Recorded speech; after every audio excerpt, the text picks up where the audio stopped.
निःशुल्क रूप से मिलनी चाहिए। क्योंकि एक बार को आप सोचिए, आखिर उस बच्चे की गलती क्या होती है जो एक गरीब घर में पैदा होता है और उसको बेहतर शिक्षा से वंचित होना पड़ता है। शिक्षा के सामने एक पैसे की दीवार खड़ी है, जो जितनी ऊंची दीवार लांघ सकता है, जो जितना अधिक पैसा शिक्षा पे खर्च कर सकता है, वो उतनी बेहतर शिक्षा पा सकता है। लेकिन अगर एक देश एक है, लोकतांत्रिक देश है, तो शिक्षा भी सबको एक समान रूप से तो मिलनी ही चाहिए। आज परिस्थिति ये है कि एक तरफ तो प्राइवेट स्कूल हैं जो लूट के अड्डे बने हुए हैं, वहाँ पे आप एडमिशन कराने जाएंगे तो सिर्फ एडमिशन के नाम पे ही आपको 10,000 20,000 रुपये देना होगा। और कमीशन खोरी का ऐसा धंधा है कि कॉपी, किताब, टाई, बेल्ट, ड्रेस, जूता कहाँ से खरीदना है ये आप नहीं तय करेंगे वो प्राइवेट स्कूल वाले। यानी आम लोगों की मेहनत की आखिरी कौड़ी उनके जेब से वसूल लेना चाहते हैं। और दूसरी तरफ सरकारी स्कूलों में न तो पर्याप्त टीचर हैं, न पर्याप्त बिल्डिंगें हैं। 2019 का ही ये पुराना आंकड़ा है कि हर 100 में से 52 स्कूलों में या तो एक टीचर है या 2 टीचर हैं। और उन्हीं टीचरों के ऊपर जिम्मेदारी थोप दी जाती है कि जनगणना करो, मतगणना करो, पशु गणना करो, तमाम काम करवाए जाते हैं। और 19 के बाद से तब से कितने टीचर रिटायर हुए होंगे और 18 के बाद से कोई टीचर की वैकेंसी भी नहीं है।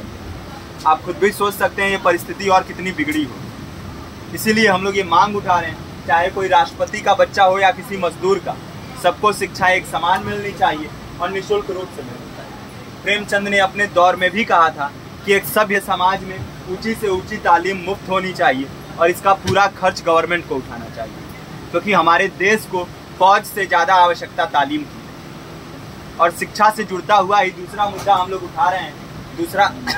दूसरा मुद्दा है रोजगार का।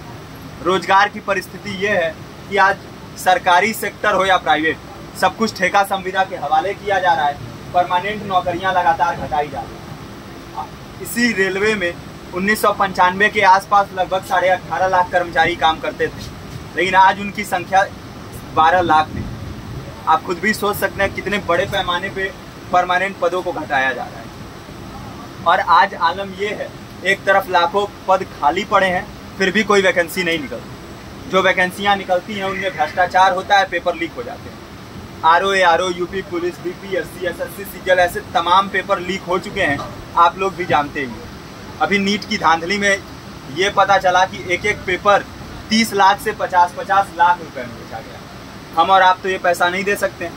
पूरी की पूरी कारस्तानी सरकार, प्रशासन, शिक्षा माफियाओं की होती है। और भुगतता कौन है?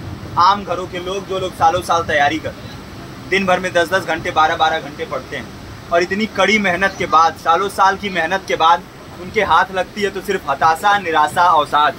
बहुत से छात्र नौजवान जो इस बेबसी में, इस डिप्रेशन में नहीं जी पाते, आत्महत्या तक के कदम उठा लेते हैं। लेकिन ये देश की विडंबना है कि टीवी चैनल, अखबार, मीडिया, नेता, मंत्रियों के लिए कहीं ये कोई मुद्दा नहीं है। उनके लिए मुद्दे हैं तो जाति, धर्म, रंग, नस्ल, अगड़ा पिछड़ा। आज जब पूरी परिस्थिति इतनी भयावह है तो ये जरूरी है कि लोगों के बीच में जाया जाए, लोगों को संगठित किया जाए और एकजुट किया जाए। क्योंकि आज अगर अपने मुद्दों पर बोलेंगे नहीं तो कल को ये परिस्थिति और बिगड़ेगी। हो सकता है ले देके अपनी जिंदगी तो हम लोग काट ले जाएं, लेकिन आने वाली पीढ़ियों को क्या भविष्य देके जाएंगे, ये भी सोचने वाली बात है। हमारे साथी ने आपको पर्चा दिया है, पर्चा आप तक पहुँच गया है। पर्चे में और भी बातें हैं, इसको पूरा विस्तार से पढ़िए। पर्चे में हमारा नंबर है, संपर्क कीजिए। फेसबुक का, इंस्टाग्राम का लिंक है, आप वहाँ पे जाएंगे तो आपको पता भी चलते रहेगा कि लगातार किन किन माध्यमों से हम इस अभियान को चला रहे हैं। नुक्कड़ नाटक, संगीत, शिक्षा सहायता मंडल, लाइब्रेरी, तमाम माध्यमों से इस अभियान को चला रहे हैं और कोशिश कर रहे हैं कि बड़े से बड़े पैमाने पर हर जगह पे लोगों को संगठित किया जाए और एकजुट किया जाए। आपके बीच भी आए हैं आपका साथ और सहयोग दें। साथ इस रूप में कि आप भी हमारे इस कारवां और इस मुहिम से जुड़िए।